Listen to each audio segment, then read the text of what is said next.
அடுத்ததாக பார்க்கக்கூடிய ராசி ரிஷபம். செவ்வாய்க்கிழமை பெருமாள் தாயார் தான். புரட்டாசி இல்லை, ஆஞ்சநேயர்கிட்ட போயிட்டாவே பெருமாள் வந்துடுவார். அதனால் ஆஞ்சநேயரை பார்த்துருங்க. அதே சமயம் பிரமாதமாக வேலை செய்யும். கண்டிப்பாக கழிவு பாதை கழுத்து பதிவதில் பிரச்சனை இருக்கும். பிள்ளைகள் விஷயத்தில் பூத கண்ணாடி ஆராய்ச்சி கூடாது. ரொம்ப நாளுக்கெல்லாம் தொந்தரவு கொடுத்துருந்த ஒரு தேக ஆரோக்கியத்தை ரெக்டிஃபை பண்ணுவீங்க. ஹாஸ்பிட்டலில் 1 நாள் 2 நாள் இருந்து சரி பண்ணிவிடுவீங்க. அப்பாடா நிம்மதி விடுவீங்க. ஒரே எங்கேயாவது வெளியூருக்கு போகலாமான்னு குதிப்பீங்க. ஒரு மனதில் ஒரு பயம் போய்டும். டாக்டர் டெஸ்ட் பண்ண சொல்லியிருப்பார், பண்ணலாமா வேணாமா பண்ணலாமா வேணாமான்னு டைலாமில் இருப்பீங்க. அதெல்லாம் மாறிடும். பழைய கடன்கள் பைசல் ஆகும். வழக்கு போன்ற விஷயம் சாதகமாகும். ப்ரமோஷன் தடை நீங்கும். வார்த்தைக்கு மதிப்பு மரியாதையும் ஏற்படும்.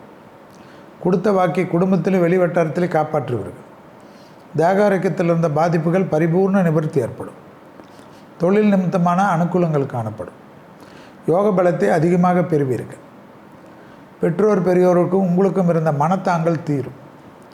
முதலீடுகளுக்கு குறைவு இருக்காது. வண்டி வாகனத்தில் அனுகூலங்கள் காணப்படும். ஏற்றங்கள் காணப்படும். வாகனத்தில் இருந்த பாதிப்புகள் பரிபூர்ண நிவர்த்தி ஏற்படுவது அற்புதமான காலகட்டமாக காணப்படுவதை கண்கூடாக பார்க்கலாம். ரொம்ப நாள் கனவெல்லாம் நிறைவேறும். ஆச்சரியத்தக்க முன்னேற்றத்தை ஏற்படுத்துவீங்க. ப்ரொமோஷன் தடைகள்லாம் கண்டிப்பாக புரட்டாசி முடிச்சு உங்களுக்கு வந்துடும். வேறு உத்தியோகத்தை எதிர்பார்த்துருந்தாலும் கிடைக்கும்.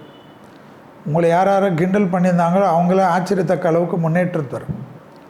பிள்ளைகள் ஏதாவது சின்ன சின்ன தவறு செய்கிறதெல்லாம் பூத கண்ணாடி ஆராய்ச்சி வச்சு பார்க்காது. அது தப்பாக போயிடும். பிள்ளைகள் விஷயத்தில் மனமுருகி பேசிக்கொள்ளுங்கள். உங்களுக்கு வருத்தம் இருந்தாலும் அதை காட்டிக்கொள்ளாது. நீங்கள் தாங்கி பிடிக்கவில்லை என்றால் உங்கள் பிள்ளைகளை யார் தாங்கி பிடிப்பார்கள்? அபிராமி அந்தாதியுடைய 40, 59, 75வது பாடலை உங்களை சுற்றி ஓட விட குடும்பத்தில் அனுகூலம் காணப்படும். 90வது பாட்டும் முக்கியத்தை ஏற்படுத்தும். அதனால் எல்லா விதத்திலும் படிப்படியாக நல்லது நடக்கும்.